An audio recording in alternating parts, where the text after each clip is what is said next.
Babak final South Sumatra Governor Cup AVC Beach Volleyball 2017 pada Minggu 22 Oktober 2017 di venue voli pantai Jakabaring Sport City mempertandingkan final putra Indonesia bertemu dengan tim Qatar.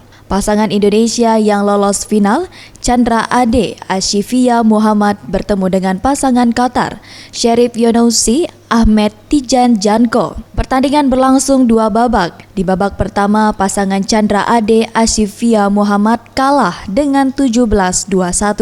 Di babak kedua, pasangan Indonesia tidak dapat bangkit sehingga harus mengakui pasangan Qatar 2 set langsung 17-21, 16-21. Dengan hasil ini, Indonesia belum berhasil meraih medali emas di tes event voli pantai 2017. Pelatih kepala tim putra Toto Prasetyo menjelaskan, strategi tim Indonesia sudah benar dan ia mengakui keunggulan tim Qatar. Sedangkan Ashifia Muhammad atau yang sering dipanggil Yaya mengatakan, menurutnya stamina sehingga berpengaruh pada konsentrasi pemain.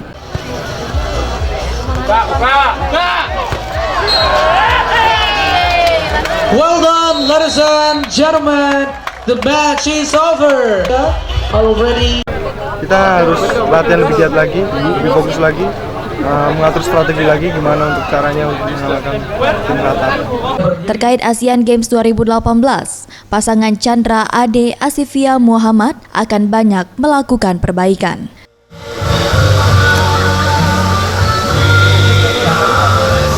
Tim Liputan Sriwijaya TV.